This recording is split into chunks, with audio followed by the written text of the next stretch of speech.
So now we'll start with preventive obstetrics, paediatrics and geriatrics. ये बहुत important chapter है, इससे आपको बहुत सारे ऑब्स्टेट्रिक के क्वेश्चंस भी आपके सॉल्व हो जाएंगे। Option gynaec questions will also be along with this, so that's why it's very important. So let us see.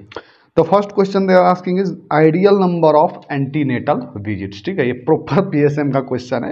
The ideal number of antenatal visits कितने होने चाहिए? So look, I will tell you everything about this antenatal care. So in antenatal care, what you must remember. So look, recommended ANC visit, that is antenatal care visit, that is almost 13 to 14 is recommended. 13 to 14 is recommended. 13 to 14 generally visits are recommended.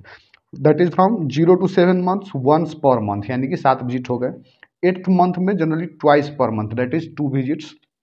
So 7 to 9 and 9 months onward में generally once per week, that is 4 to 5 visits. So this all 7 2 9 9 4 13, that is 13 to 14 visits are recommended. Next, if we talk minimum ANC visits, minimum antenatal care visits, 8 as per WHO. This is the minimum. 8 is the minimum number required. So first trimester में 1 visit, second trimester में 2 visit, that is 3 visits already done. Now third trimester में there must be 5 visits. So 5 to 7 1 8, that is minimum ANC visit as per WHO guidelines.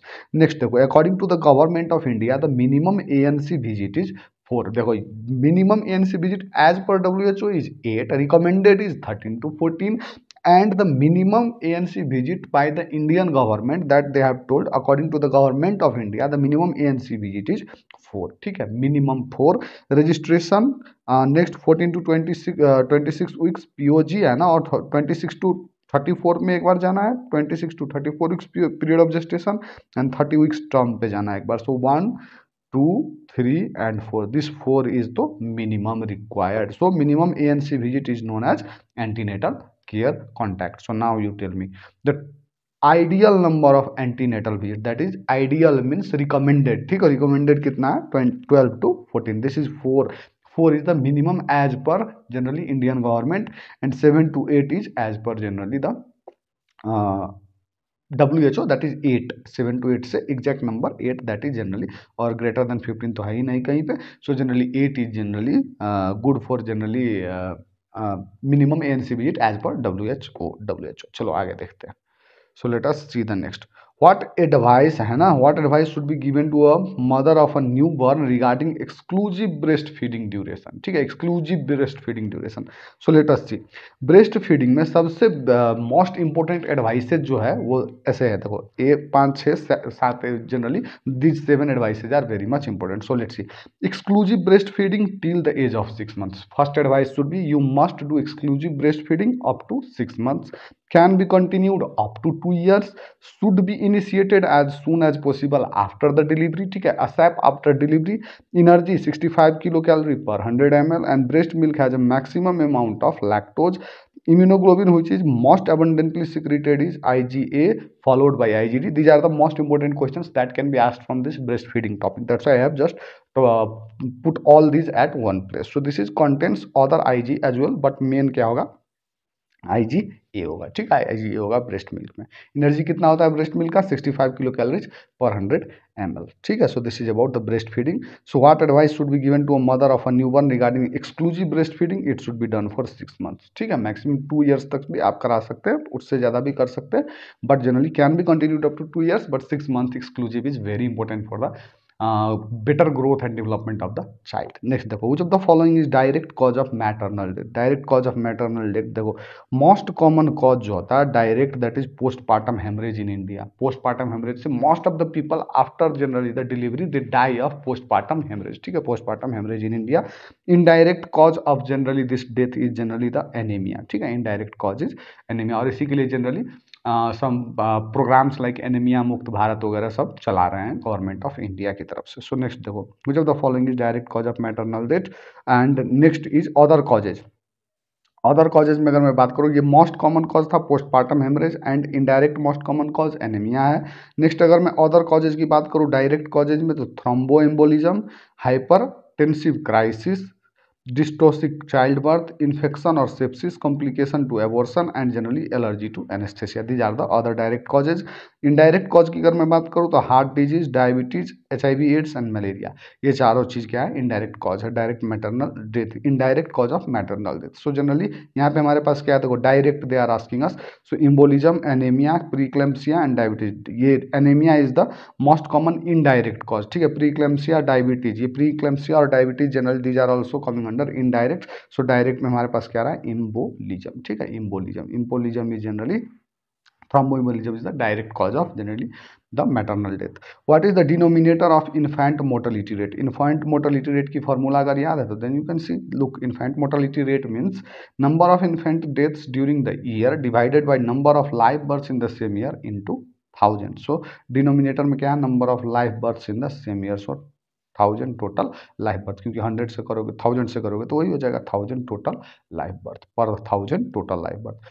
Maternal death according to WHO, maternal death according to WHO क्या देखो, maternal death it is the death during the antenatal period और the death that occurs during delivery और post natal period up to 42 days और 6 weeks post delivery. Not only, देखो antenatal period में नहीं, pregnant होने के बाद है ना, प्रेग्नेंट होने के बाद जो पीरियड होता है that is antenatal period, and after the delivery is the post natal period. So in that post natal period में भी जनरली अप टू 6 वीक, ठीक है, अप टू 6 वीक अगर डेथ होता है that is called as maternal death, but generally it excludes accidental और generally the incidental causes, accidental or incidental causes, like a pregnant woman was bathing inside her generally tub and she slept off, है ना, और वो मर गई वहाँ पे, so that is not the cause, so that will be incidental cause and that will not be taken as the maternal death. This a pregnant women was going, certainly some riots was happening on the road and a police shot और generally gun, and उससे क्या होगा कि उसकी death होगी, so that will not be maternal death, ठीक है। That will not be maternal death होने के लिए generally there might be some maternal causes, है ना, जो प्रेगनेंसी रिलेटेड कुछ कॉजेज होते हैं वो होने चाहिए। सो यहाँ पे देखो maternal death according to WHO is antenatal to 6 weeks after delivery. Most common, है ना, of cause of blindness among children in India, most common cause of blindness among children in India is nothing but vitamin A deficiency, ठीक है, vitamin A deficiency. Most common cause of blindness among children in India is vitamin A deficiency. To prevent neural tube defect in women with history of neural tube defect, dose of folic acid to be given. Look, folic acid supplementation जो होता है, this we have already seen in the anaemia book Bharat also. यहाँ पे देखो folic acid supplementation में normal pregnancy के time पे 400 to 600 mcg daily and start at least 1 month before conception. The second thing is pregnancy with a history of neural tube defect, which this question is already asking us. So pregnancy with history of neural tube defects, in this case 4 mg, that is 4000 mcg। यहाँ पे देखो 400 to 600 mcg था, यहाँ पे 4000 mcg and start before 1 month of conception, before 1 month of conception। Cut off for anaemia in pregnancy कितना होता है generally, greater than 11 less than 11 decilitre, 11 ग्राम पर डेसीलीटर, ठीक है।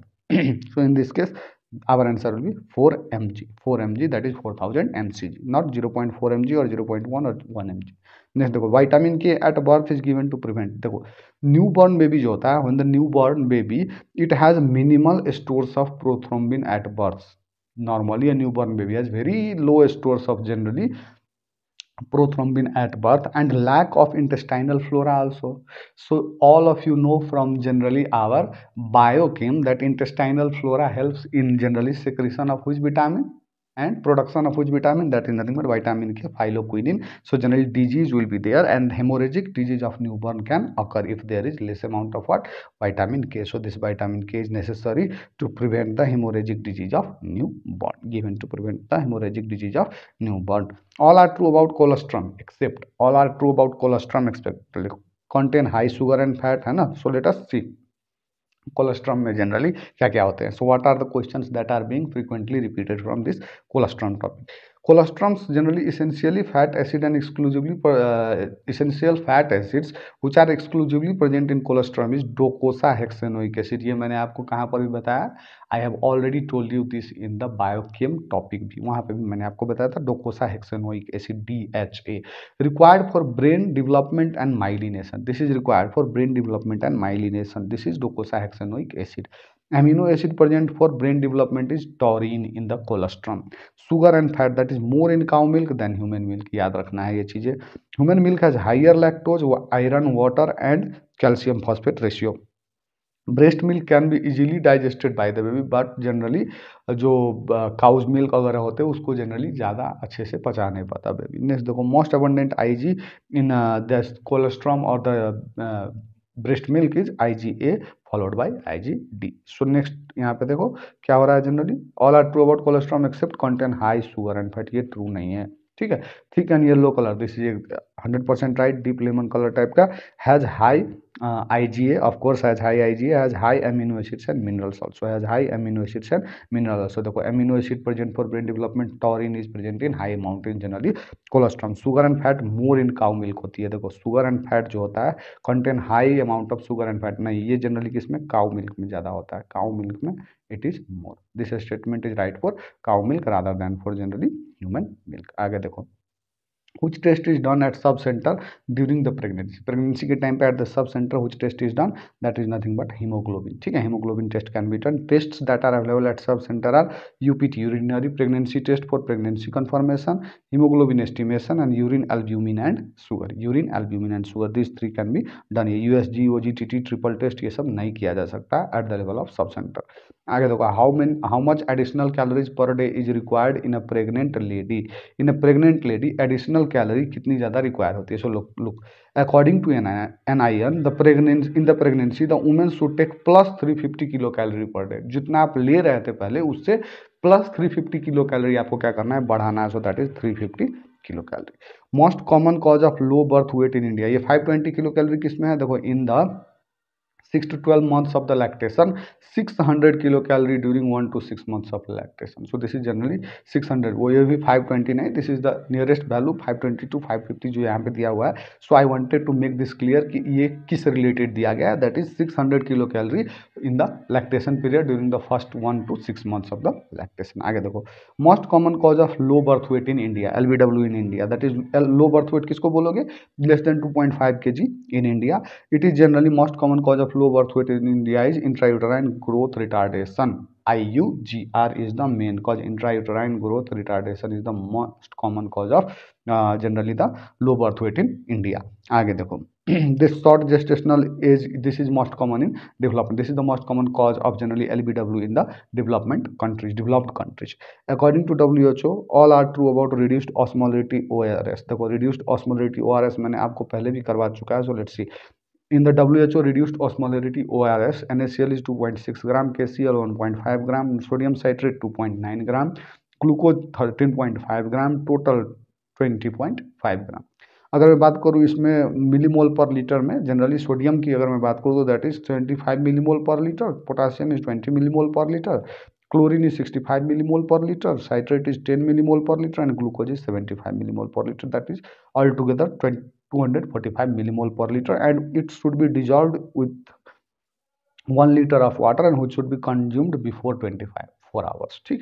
so this is the WHO reduced osmolarity ORS। जो glucose का पूछ रहा है, that is glucose is of course 19। Glucose देखो यहाँ पे ग्लूकोज, अरे अरे अरे रुक जाओ, according to WHO all are true about reduced osmolarity except पूछा है। सोडियम कितना है, 75 है, 75 ठीक है।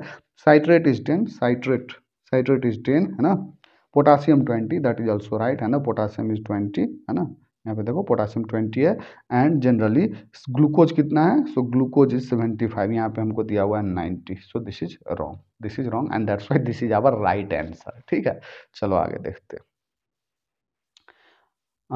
Iron required in lactation, so iron required in lactation की अगर मैं बात करूँ तो generally nutrient required, generally the nutrient requirement during the pregnancy that is increased is iron and folic acid during pregnancy, the two nutrients are demanded more by the body, that is nothing but generally the iron and folic acid। next देखो, nutrient requirement increased during lactation के time पे calcium, vitamin A and iodine is generally increased, उसकी demand क्या हो जाती है, बढ़ जाती है। So you must remember two things, during pregnancy the demand for iron and folic acid is increased and during the lactation the demand for calcium, vitamin A and iodine is generally increase. So यहाँ पे देखो iron required in lactation is 21 mg per day, देखो 21 mg per day is the required, this is the exact data from the book. यहाँ पे देखो 300 mg per day, 400, 100 और 20, सो सबसे नजदीक का वैल्यू जो मैच कर रहा है that is 20 mg per day. total calories, that is kilocalorie per day required for a female with sedentary activity, look female में, है ना। ये जनरली क्या पूछ रहे हैं, female with sedentary activity. So generally तीन चीज़ें होती है, तीन कैटेगरी होती है, देखो, sedentary category, moderate work category और हैवी वर्क जो फीमेल्स करती है। So in case of sedentary, जो कोई काम नहीं, मतलब सेडेंट्री लाइफ स्टाइल है, so in that the requirement of 1660 kilo calorie per day is required, that is 1660 kilo calorie per day is required. Next अगर मैं बात करूँ moderate, the women who does moderate amount of works for them 2100, that is 2100 kilo calorie per day is the requirement. Heavy work के लिए the women who do heavy work for them 2700 kilo calorie per day is generally required. So ये तीन चीज़ें आपको याद करनी और यहीं से देखो क्वेश्चन पूछ दिया गया है। सो जनरली देखो total calories kilo calorie per day required for a female sedentary activity, sedentary के लिए कितना होना चाहिए 1660, तो देखो 2200, 2800, 2500, सबसे नियरेस्ट वैल्यू कितना है 1900, so will go this 1900।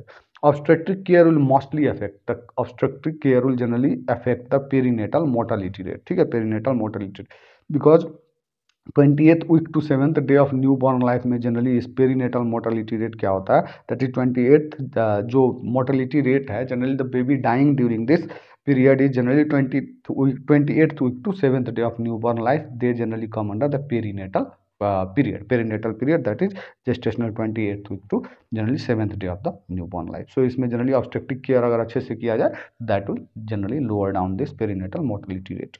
Registration of birth should be done, देखो बर्थ की रजिस्ट्रेशन कब करनी होती है 21 days after the birth, you should do it with in 21 days, और ऐसे बोल सकते हैं कि बिफोर 21 डेज, ठीक है। अब ये मत कहना कि बिफोर 21 डेज ऑफ बर्थ होने से 21 डेज पहले कैसे। सो जनरली अगर आज बर्थ हुआ है तो within 21 days we should go for the registration. Death के लिए बिफोर 21 डेज एंड मैरिज के लिए बिफोर 30 डेज, ठीक है, मैरिज के लिए बिफोर 30 डेज। सो यहाँ पे देखो बिफोर 21 डेज।